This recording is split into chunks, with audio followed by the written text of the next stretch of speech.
Mandatory review of the four golden rule. Number one, we will always consider the gun as if it is always loaded. Correct? So, ibig sabihin, marami siyang implied messages. Hindi natin pwedeng no horseplay and everything. And then, very quick lang, pagka tayo ay since we want na make sure na ang gun ay clear, pag gusto natin mag-clear, number one, release agad yung magazine muna. Always doon. And then, pag in-slide natin yung slide down, kung meron man laman, babagsak yun. Hindi pwedeng ito muna and then magazine, baliktad yun. Right? Dapat magazine muna. Kung wala magazine, at least tinignan natin yung magazine well, wala na siya and then bago mo siya i-slide action. And then yung hammer down natin doon. Hammer down doon. Alright? So hindi tayo mag-hammer down dito. Para pag sila, okay, if you're finished, unload the magazine. Alright? Show me clear. If it is clear, hammer down. Doon ang hammer down. Not anywhere. Alright? That's number one rule. Number two, we do not want to point the muzzle of this gun to anything we do not want to destroy. Right? So, ibig sabihin, yung as much possible, sa inyo, to demo, dahil sanay na ako, kahit anong movement na gagawin ko, andun lang yung gun. Alright? Okay, as much possible, bawal ito. Okay? Bawal ito. Bawal ito. Bawal ito. Okay? Dito. So, pwedeng konti lang, but never do that. Do not violate the 180 degrees. Mas malupit yung habang nagpapan. Ito yung camera natin dyan. So, you don't want to point the muzzle gun, you don't want to destroy. Number three, trigger finger off always. Yun yung isang common mistake.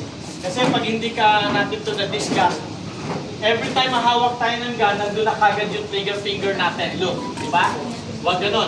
Okay, ang gusto natin, sinasabing trigger finger off always, nakaganito.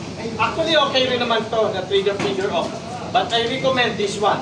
Kasi ito, pag natalisod ka, pumapasok yung trigger finger natin. So, trigger finger off always. Ilagay na lang natin once we are ready to shoot. Alright? Okay. And then lastly, know our target and what is behind the target.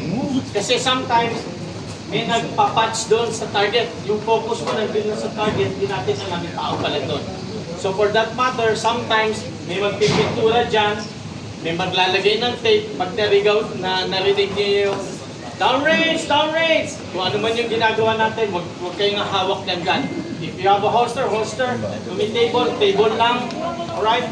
And then, by the way, yung mga bakal natin doon ay AR-100. Kaya niyang i-withstand yung 5.5, even 7.6. Okay, kaya since may bakal tayo doon, mandatory mamaya, lahat tayo dito, even those who are not shooting, dapat mandatory may eye protection. Yung may mga dati ng salamin, that's good enough na yan. Well, of course, ear protection lang. Alright? Sige, so, medyo nag-violate lang tayo ng konti. Dito yung gun na supposedly nasa safety area, no? But please take note, basta merong tao beyond this point, wala nang hawak ng gun muna. Alright? And then, but, lastly, default kasi, walang ammunition sa mga safety area. Okay, huwag natin pagsasamahin. Naka-separate naman. May ammo bear tayo. Alright, question? Okay. O, bago tayo, ready kayo ha? Siguro in a minute, magsuot na tayo ng eye protection. If you don't have eye protection, pwede tayo doon sa VIP range. And marami tayong mga mag-a-assist dito. Thank you very much, guys. Enjoy.